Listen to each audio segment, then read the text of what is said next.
Our residents of Santasi Apre eagerly anticipate their date on Akufo-Addo's Year of Roads. Residents of Apre in the Chima Kwauma district of the Ashanti region continue to endure the devastating impact of dusty and bumpy road network in their area. After staging more than 2 protests to vent their displeasure against the government and contractors for not revisiting the site, the road has since not seen its completion. Love FM's Emmanuel Bright Kweku gauged the mood of some residents and scored the extent of work done by contractors and has come through with this report. We are begging Anaiku for that. You can't go entire Patasi Road. You can't go entire Kojo. You can't go entire Denyame and leave the citizen here in Apre. Angry protesters of the Santasi Apre community in 2020 vented to the government's failure of fixing the deplorable road linking the community to the city center. Come here and promise, the next day they are coming. 2016, we were here a day before the election. We saw them bringing machineries. They brought bulldozers. They started constructing the road. Immediately after the election, we never saw them again. Last 3 months, we heard that the road has been awarded to somebody. As of today, we don't know which contractor is on the road. At the moment, I was meant to be at work. I'm standing here, and I support this demonstration. I support it 100%. If they don't come and sort out and fix our roads, it's the same tax that I'm going to work for them to pay. Now, I'm saying a year of roads.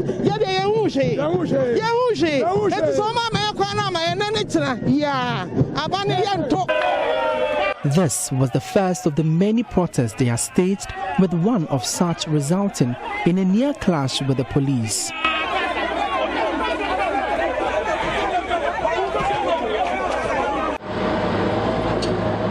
Months after the last protest, the road has since not seen any major uplift.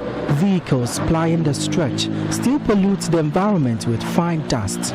These buildings bear testimony of the extent of pollution from the poor roads. But to the residents, the situation has dire health implications. The dust is not good for the children.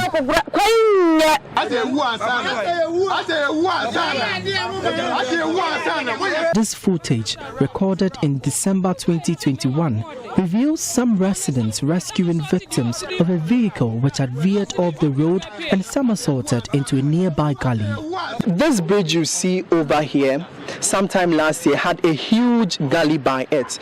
But today, when we came here, the contractors for this job have managed to erect a wall over the gully and even constructed some gutters to direct the water that flows through this vicinity into the major stream running through this area. However, according to the residents in this area, before this wall was erected, at least 2 deaths have been recorded. 2 vehicles have bumped into the gully with 1 person dying.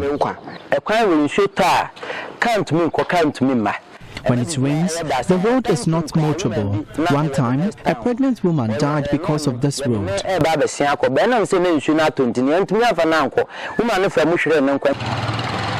This single carriage road serves as a relatively shorter route for commuters from adjoining communities like Ampetia, Kokobeng, and Hemai. But the deplorable road network is affecting daily activities and damaging vehicles. The road is bad.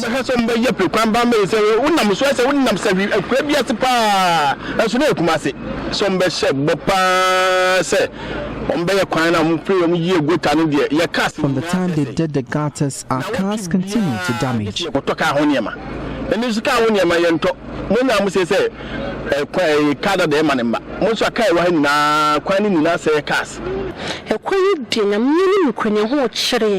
We are really suffering on the road. We could use 10 minutes on this road, but we have to use 30 minutes. This road is shorter, but you always have to visit the mechanic after using the stretch.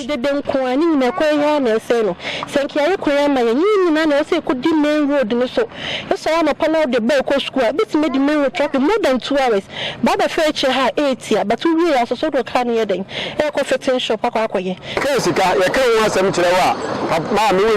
The fares are expensive now.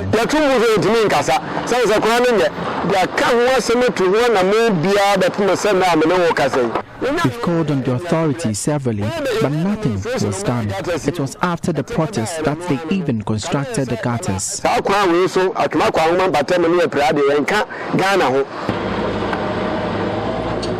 Residents of Apre are anticipating a date on President Akufo-Addo's year of roads to see their road become safely motorable.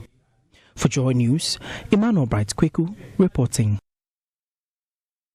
Now, President Akufo-Addo has ruled out reshuffling of his appointees, at least for now, insisting he will not play into the opposition NDC's plans to destabilize his government.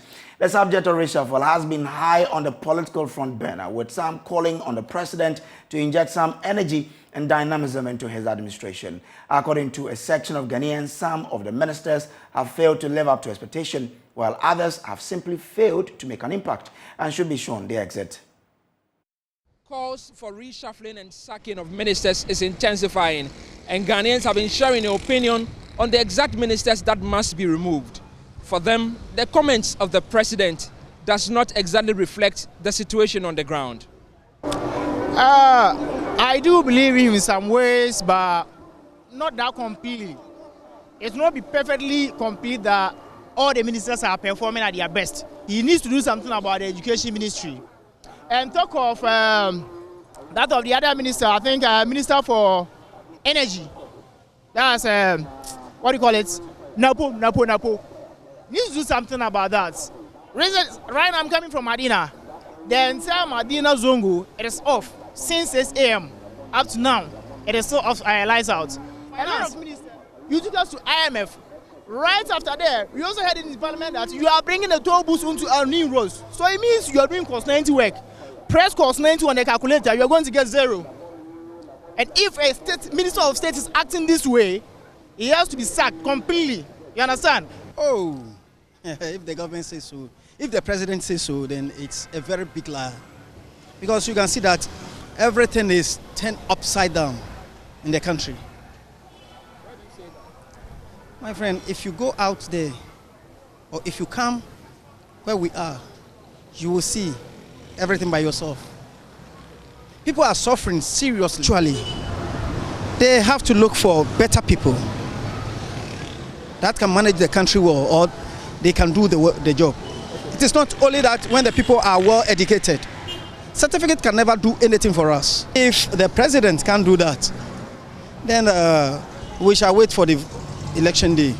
Seriously speaking, I would prefer if they would change all the ministers.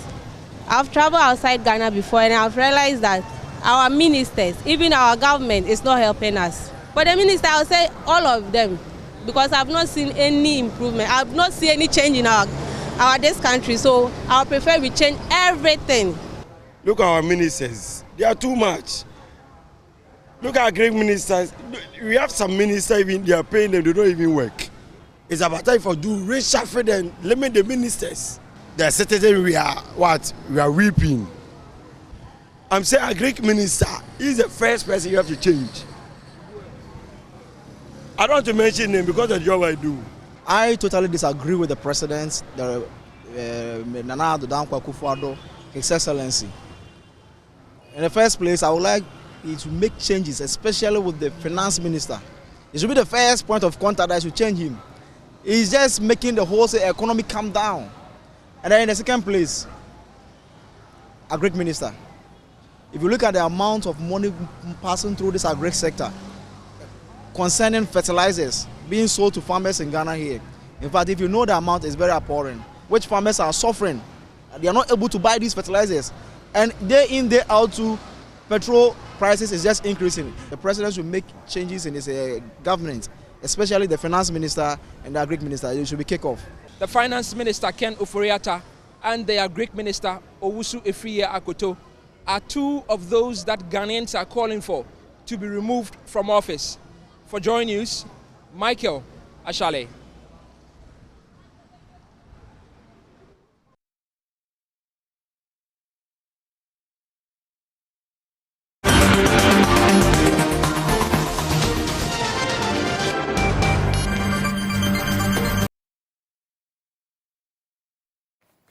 Former President John Dramani Mahama has called for a national dialogue to deliberate on the health of the economy and agree on measures to restructure the country's debt. He also wants the country to come to an agreement on the best approach to the negotiation with the International Monetary Fund, IMF, over a program for Ghana. We have more of his statement soon. But first, JoyNews is learning the country could secure a program with the IMF from second quarter of 2023 spread over 3 years. This could come with a total financial package close to $10 billion. My colleague, George Weafu's head of Joy Business, joins me with more. George, thanks for having you. Now, where are we now as we speak? Well, where we are right now is that the team that came to Ghana to do or gather the economic data is doing the various analysis on economic data, and that would influence what they'll propose to government, that how we should deal with the current challenge. We also understand that a technical team should be in town from next week. Right now, as you speak, the IMF department, most of them are on summer breaks, so they should be coming in from middle of this month or the end of this month. Now, this technical team that is coming in is going to do an assessment of our tax situation and revenue as well, and that would again influence what the fund will propose in terms of how we should deal with our revenue situation, the taxes that should be taken off. There are even information that possibly they could be looking at a situation where the e-levy should be scrapped because it's not helping in terms of the entire financial system as well. And that is something that they'll also be looking at as well in terms of how we can improve our revenue situation in terms of the taxes as well. So those are some of the things that the technical team will be coming to do. And then we understand that government, on the other hand, they are finalizing their enhanced domestic program. That program is supposed to guide whatever negotiations that we are having right now. And the finance minister says that they should be able to conclude that by close of August or September this year. So in terms of where we are, this is where we are right now. And all other things being equal, we should hope that by second quarter next year, if things progress as we're all looking forward to, then we should have a program somewhere in the second quarter of next year. But don't forget that these are proposals, and then it's subject to the executive board agreeing. There is talk about us getting $10 billion, and that is not everything coming from the IMF. Now, what happens with the fund program is that the fund itself will give some amount to us. That is specifically for balance of payment support. It's going to the central bank in helping us our import needs. So the World Bank is also going to come on board with another additional financial package for us. And that is where we're also picking up, we could likely get between $3 to $4 billion. Now, our other donor partners, like maybe a country like Germany, they've been heavy in the area of the energy financing as well. There could be some additional support to us to help us in terms of some projects identified in the budget to support the energy sector. So this total $10 billion is not just coming from the fund, it's coming from the IMF, it's coming from the World Bank, it's coming from other donors, and also we'll have an opportunity to go into the international market again because of this fund program. And if you do the calculations and the simulations, we may end up getting even more than $10 billion spread over 3 to 4 years. Oh, okay, interesting. But what's the impact of our current downgrade on this whole negotiation we're having? I mean, what the impact is now that it means that we need to fast-track discussions that we're having right now. It looks like in the coming days, in the coming weeks, things are going to be very, very bad for us, and that is why there is talk that we should fast-track things. There are even information that we could have another downgrade from another rating agency as well, and things are not going to be good for us. And the only way we can restore that policy credibility now is closing the fund program. Is government willing to make those necessary concessions for the negotiations to be fast-tracked? That is another $1 billion question to be answered. Okay, so thank you very much, George. Thank you. Coming, George Weafe is the head of business here at Joy Business. Now, as you may be aware, the country's credit rating was downgraded by global rating agency Standard & Poor's. The credit rating agency said the downgrade is due to intensifying financing and external pressures on the Ghanaian economy. The finance ministry has, in a response, described the rating as disappointing The IMF technical team is in town to assess the impact of tax measures on the country's revenue mobilization drive ahead of a broader discussion on a possible program. Former President John Mahama has waded into the development and he wants a national dialogue on the country's economy. Now, this is a post he made on Facebook. It says, there appears to be no end to the problems with the Ghanaian economy with a recent downgrade to CCC+, that's the junk status. The steep depreciation of the Ghana cedi in recent days clearly shows that the mid-year review of the 2022 budget failed to win back the confidence of the investor community and the Ghanaian public. Unfortunately, no credible remedial plans have been put forward by the government to salvage the economy. A national dialogue on the economy, bringing some of our best brains together, will serve us well, even as we prepare for debt restructuring and negotiations of an IMF program to salvage the economy. So that's from the former president Facebook page there. Meanwhile, President Akufo-Addo is confident that the Ghanaian economy will bounce back strongly from the ravages of the COVID-19 pandemic, which has been exacerbated by the effect of the Russian invasion of Ukraine. He spoke at Yendi in the northern region during a courtesy call on the Yana. To bring the country out of the IMF program that we inherited in 2017, to build a strong economy before the COVID and Russian invasion of Ukraine happened. Again, we are going to go through the IMF negotiations and bring the economy back to a strong place before 2024 elections take place. That is in order to place the New Patriotic Party in a good place to carry out its pledge of breaking the 8 in 2024.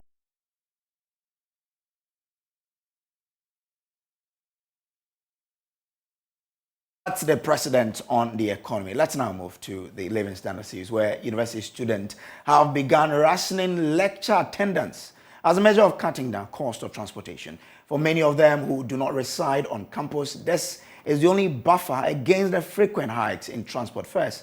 Manuel Kranting has our latest edition of the Joy Living Standard series.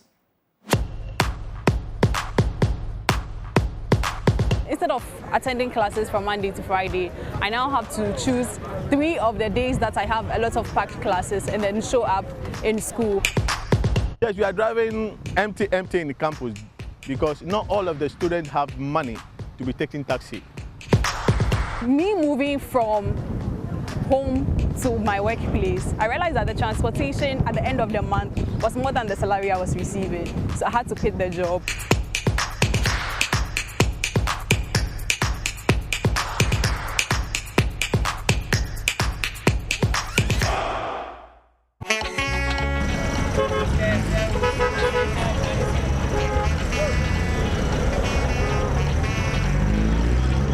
It's rush hour Monday evening, and at the Legon bus stop, it's a hustle as conductors scramble for passengers.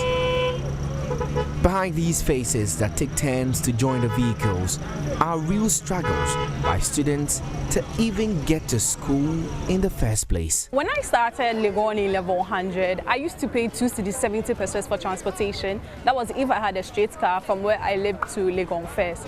Fast forward, it moved to 3 cedis, then 4 cedis. In fact, at the beginning of the year, transportation from where I lived to Legon was 5 cedis, 50 pesos. But currently, I have to pay 8 cedis, 50 pesos to get to Legon every day. And that is too much for me. Inside the university's campus, I meet final year consumer science student Nana Abena Grant. She, like many of her non-resident mates, are now rationing their class attendance, cherry-picking which lectures they can miss. My first year, I had classes from Monday to Friday, and I made sure that I attended all my classes because it was important for me to be present in class and for that to reflect on my grades. But fast forward 3rd year and now in my final year, I had to find ways to cut costs. So instead of attending classes from Monday to Friday, I now have to choose 3 of the days that I have a lot of packed classes and then show up in school. As much as I want to be present in class from Monday to Friday because of the economic situation. I cannot. It's not an option for me. I used to work to support myself in school.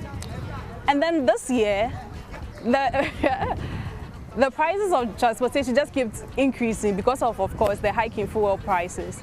Now, comparing me moving from home to my workplace, I realized that the transportation at the end of the month was more than the salary I was receiving. So I had to quit the job. Nana Abena's grades are now at stake.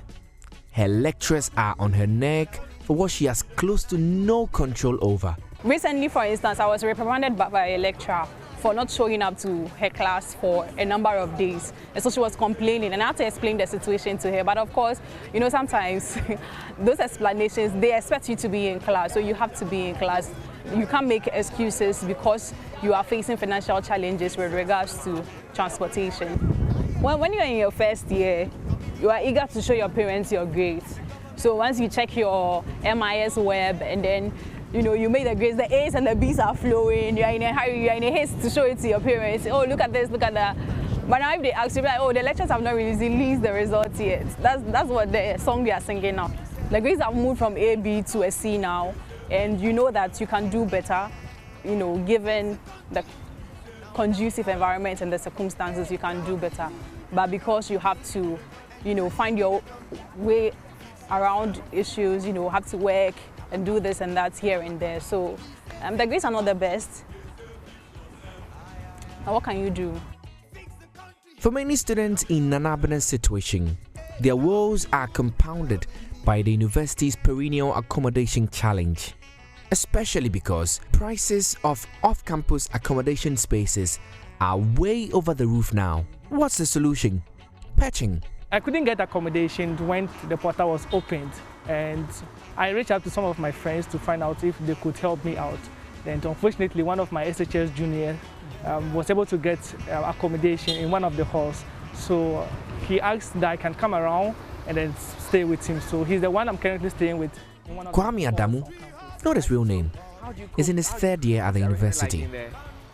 Born and bred in the Upper East region, Kwame has no relatives in Accra.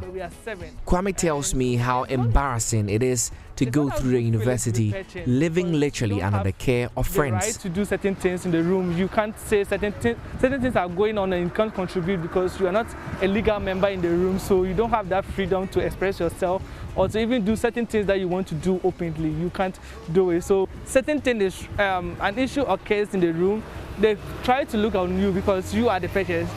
Anything that is wrong, you are the one who are causing it because we are the legal members. We're not doing anything wrong. I remember one time he warned me and he told me that he will pack my things out of the room. I thought it was just a joke, and actually I came back from lectures one day and my things were found outside by the door, and I spoke to one of the legal members in the room. He said he brought me in, he brought me back in and said he will speak to the guy too. And the guy is in level 100 for that matter, and I'm in 300. And I really felt bad because the level 100 who just came and you are doing this to, if I was in SHS, I'll be your senior and you are doing this to me. But that's how it is. You have nothing to do because you're a pressure and you just have to go by it. After a very long day in class, many non-resident students at the University of Ghana, they come here to join public transport, or trotro as they call it, to find their way home. Well, the effect is a lot of the taxis on campus remain empty. During the increase of the petrol right now in campus, sometimes I used to have pity, sympathy for the students. Some of the students that don't have that much money. Maybe in class, some of them have 4 classes in a day, taking taxi in and out. For Volta Hall to Despera is 8 cedi that we used to charge, which is a little bit very expensive. Yes, we are driving empty in the campus because not all of the students have money to be taking taxi. Call it a problem of the economy spiraling through all corners of student life. Till the government fixes the situation, take it easy on university students you meet. They may just be another Nana Abena or Kwame Adamu. Manuel Cranting, JoyNews, Accra.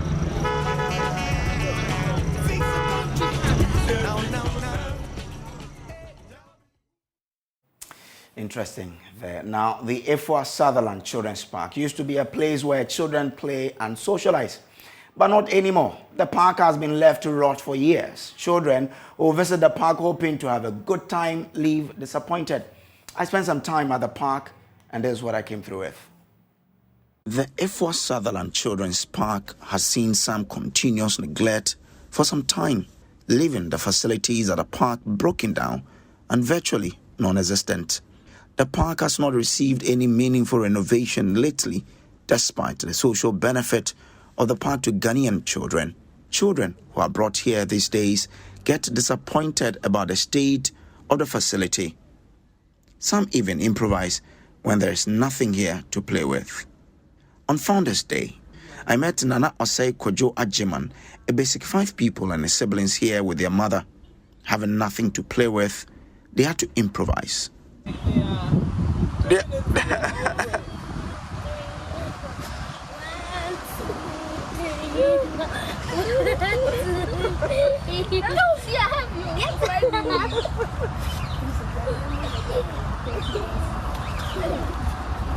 Yes. That was your swing? Yes. I was making them try that they should make a swing with me so that they can swing me. Because you didn't meet a swing here? Yes. Kojo tells me they had to do it because they did not find anything to play with at this park, adding he and his siblings were disappointed in how the park has been run down. We came here to have some time together and play and have some fun. It wasn't really like we were expecting it to go like big. We thought that we would have some things to play, but when we came here, they were all sports. Okay. We were kind of sad and disappointed. Okay. So we just came to sit down. Okay. They are not alone. Junior is another child who had come to the park with his siblings to play and to socialize. Unfortunately, they met a dead children's park. He too could not hide his disappointment. I thought here would be fun, and there will be a lot of competitions and toys to play with. So how disappointed are you? Very, very disappointed. Junior's father, W.O. Kusi Sapong, says he brought his kid to have fun, but met total disappointment. Today is holiday, so I decided to come out with the children to have fun. But upon reaching here, you can see that there's nothing happening much. The place is bushy, there's no entertainment. All the things that the children used to play with, they are all worn out. They are not all in use. So I'm just decided to even go back. I want to go to Achimota more because there's no fun here for the children. Very sad. When you were coming, what was your expectation? Well, I was expecting to see a lot of activities happening here with a lot of children. I want my children to mingle. Just, always indoors. Once in a while, you get holiday. You need to come out and play. All work and no play, make a jack a double. So I have to let my children play. So we should all help in saving the Efwa Sutherland Children's Park because that's where our children would love to play. Now, to other stories, management at the New Horizon Special School at Cantonment in Accra has called on authorities to relocate huge and imposing billboards mounted in front of the school's premises. According to them, the situation poses threat to the pupils with special needs. JoyNews' Tasha Michelle paid a visit to the school and filed this report. Located at Cantonment, a suburb of Accra, the New Horizon Special School is a learning facility for pupils with special need. However, authorities at the school say the presence of huge billboards interlocked with electricity wires puts the lives of special needs children at risk and wants city authorities to have them relocated. We have about 9 billboards in front of the school, and it is posing a lot of threat to the lives of our children with special needs and also the property of the school. Early May, there was an instance where 2 of the billboards fell. One fell at the parking lot and the other at the children's playground. Thankfully, it was in the evening, so there were no children around. We had contacted the assemblyman who also saw that it was really a threat to the lives of the children, so he organized a meeting for us to meet the municipal chief executive. So the letter, he guided us to write to the municipal executive director, which we took on the 8th of June. And also we had written to notify the billboard owners. 2 of them have responded, but the rest have not. When we wrote to them, one came over and saw how dangerous it was, and so they said they were going to do something about it. But the other wrote to say that they were going to reinforce it, so that it stays strong. But this is not what we want. We want it to be relocated to another place. The parents are really concerned because it's posing a big danger to their children, and also even they come in to pick their wards. So it is also dangerous, having a fall at the parking lot. So this is a plea to the municipality to take action so that the billboards are relocated, so that there'll be visibility and no more threat to property and children of the school. So we want you to take action before something fatal happens to the students and property of the school. The assemblyman of the area, Alhaji Bashiru, explained that the delay in response has been occasioned by the process that it takes to have billboards removed. The planning officer will go and assess the place. If it is okay, they will grant you the permit. But that doesn't mean that if there's a challenge, they will refuse, assembly will refuse not to do anything about the issues. But what I'm saying is, you can't just come and report an issue and you want us to do magic. Within the shortest possible time, you want us to remove it. It's not possible. But there's also a process. You already have agreement with somebody who paid you for 1 year to advertise. You can't just go the next day and go in. The person is that breach of contract. Those there, they are not unauthorized. They are authorized billboards there. The ones that are not unauthorized, we remove all. He disagrees with the school's position that the billboards present a big risk to life, stressing further that the parcel of land on which the billboards have been mounted does not belong to the school, hence the need for tact in handling the matter. That land in question is not the school land. So the school don't have any authority on that said land. They don't have that authority. Now, I'm not saying that if the school is not paying anything to the assembly, we should not take good care of the school. Because even though it's a special school that need more attention, and even partnering with them to support the school, but we have to do the right thing. Because if there's a problem, they'll come back to the assembly. Because these people, these billboards have been granted permits. Because in reality, some of the billboards there, they are more than 30 years there. Some are more than 30 years. Some are more than 20 years. Some are more than 15 years. And it's not posing any danger there. Tasha Michelle's report, read to you. You're also watching Joy News today. We'll take a break. When we return, we have business for you. Stay with us.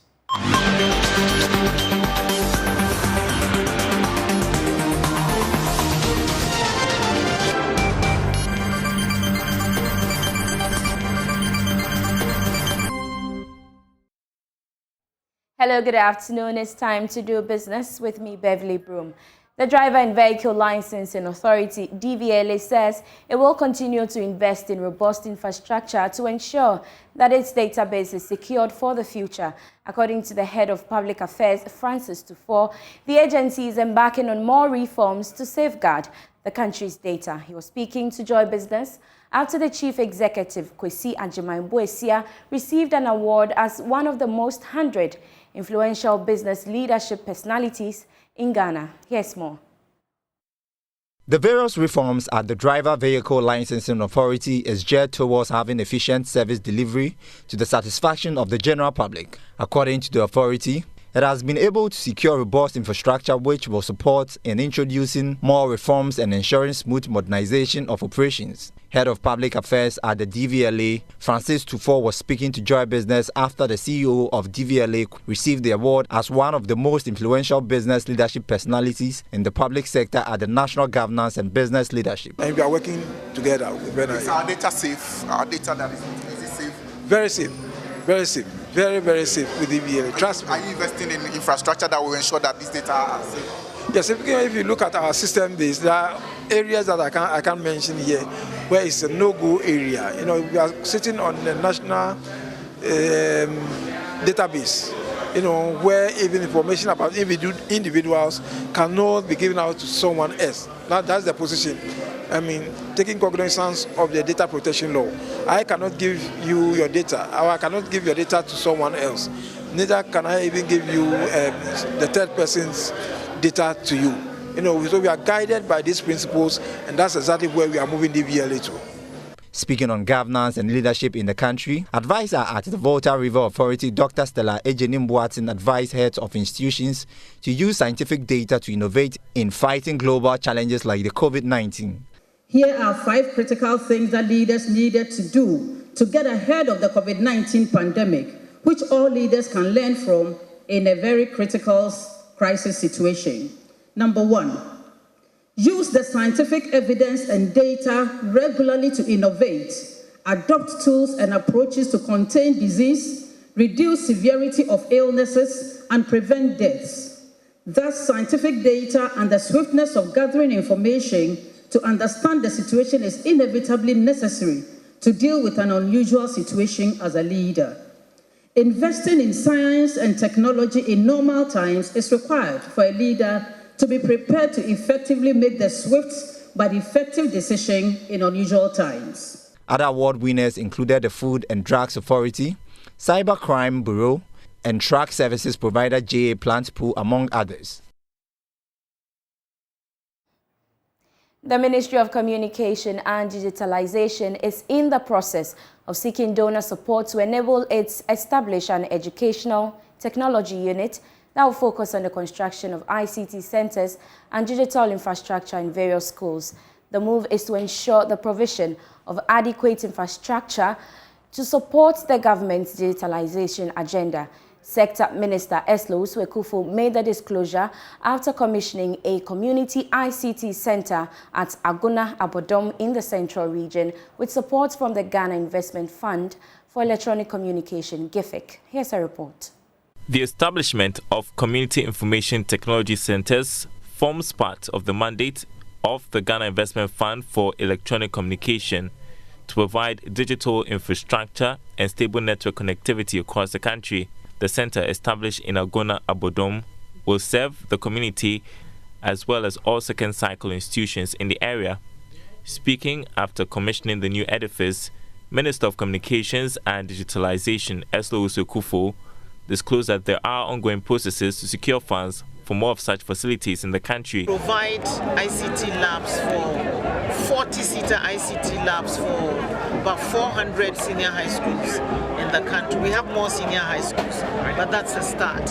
And so ultimately, what we plan to do is to seek donor funding for a standalone EduTech, Educational Technology Unit within the Ghana Education Service and the Ministry of Education, which will be in charge of rolling out the ICT digital instruction for the schools and the students so that we can do this in a sustainable manner. What the ministry is trying to do is to support them in the meantime to set up some of these structures. Mrs. Uswekufo also assured that network connectivity will be improved so the community and school children benefit from government's digital initiatives. That's all for business. We have sports up next with Muftau Nabila Abdullahi. Time now for sports on Joy News today with me, Muftau Nabila Abla. Head coach of Tamale City Football Club, Hamza Mohammed, says his boys must improve so that they can compete in the upcoming Ghana Premier League. Tamale City secured qualification to the Ghana Premier League after drawing 1-1 against Biswan Dwarfs in the three-team playoff put together by the Executive Council of the Ghana Football Association. After falling short in their attempts to achieve a long-lived dream of attaining a Premier League status, Tamale City heaved a sigh of relief at the second time of asking as they pipped Dwarfs and favourites Liberty Professionals to next season's final Premier League slots. However, celebrations will be short-lived as the club realizes the magnitude of a challenge that exists in the top flight. Head coach Hamza Mohammed wants the team to improve to meet the standard required in the Premier League. The character of our team is what?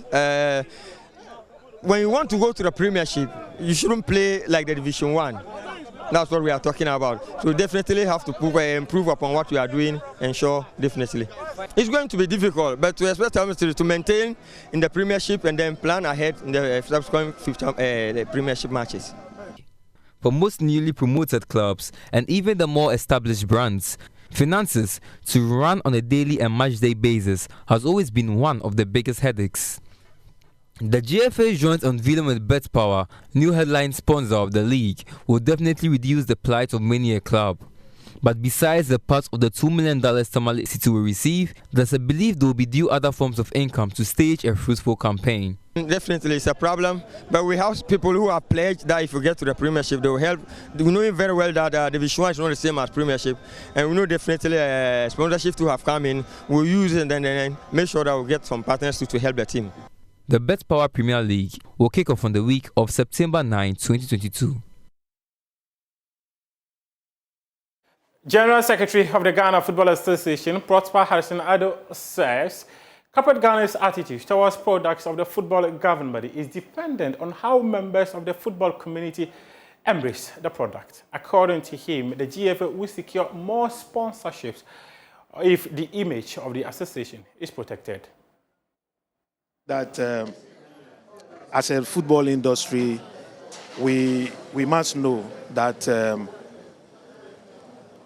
it is our actions and deeds that will sell us out to partners and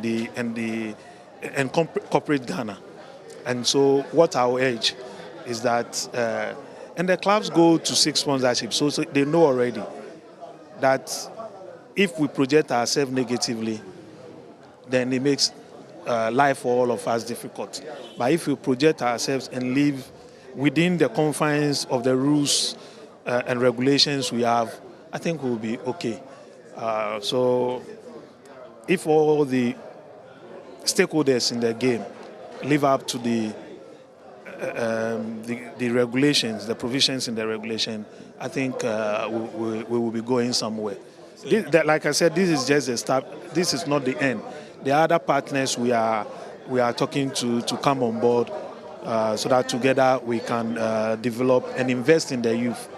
Football really takes a huge chunk of the youth and engages the youth. So any support that comes to football to engage more of the youth is a win-win for the country and all the stakeholders. That's your sports for now, but we do have more sports stories on myjoyonline.com and also at 2 p.m. when you come away with sports today. Up next. Good afternoon. Welcome to Showbiz here on Joy News. Today now, singer Vera Homenu-Peda, popularly known as Miss V, has revealed that it is not an easy task for an artist to release an album. The Do Baby hitmaker on E-Vibe said that it takes a lot of hard work and consistency to do so. 5 albums. I do. It's interesting. Is that not very interesting? It's crazy. It's not easy to come out with an album. Yes. There's so much work around it. Do you remember your first album? Tell me about working on that album. I know that the Boko Boko was on that album. Oh my God. I think it's Revelation. Yeah. Yeah, Revelation. Reveal. I was revealing myself. Yeah. So it's Reveal, and the V inside was VE. So Revelation. And the second one verified, verified. Yeah. There was always a V in there. Yeah. Verified. And then the third one was Davi. I remember. And then when I left the record label, becoming an independent artist, after everything I went through, you know, taking a year's break, I came out with the album Invincible, and it had the V in there as well. So all the titles have like a serious meaning. Except 1030. 1030 has a very good meaning. The latest one is 1030, and I was actually talking about the V. There was no V in 1030. I know. I had to break that. Maybe we'll bring it back, but yeah. So 1030, and exactly, it's like a new chapter of my life. I'm 10 years in the music industry, and I just turned 30 years as well. So new chapter. So we're shifting from what was old. So different time of my life. So yeah. 1030. Yeah. We're from Miss V, singer and songwriter Francisca Gawuga, known by the stage name Sister Fia, says that she feels sidelined by the Ghanaian entertainment industry. According to her, she is not often rewarded for her hard work during award shows, irrespective of hits that she's made. How I feel. That's what I'm saying. Yeah. So, how do you feel? Why do you feel like that? Because of the awards you're not winning? Well, not just that. There are lots of things that is making me feel that type of way. Like what? Somebody will call me for a show. Let me give you an example. Somebody will call me for a show and be like, oh, if I want you for a show, now I'll give you an amount, small amount. But that same person will go and call another different female artist and give him double the amount. Okay. And then, no, it's happened to me countless times. Push me on the side. Yeah, you'll be taken off. Of course. And I don't know what I've done to any of them. I don't have a relationship with anybody who has called me for those type of shows. There are a lot of things I could say. A whole lot of things I could say, but do I want to be blacklisted more? Nah. I would just keep my mouth shut and just do what I have to do.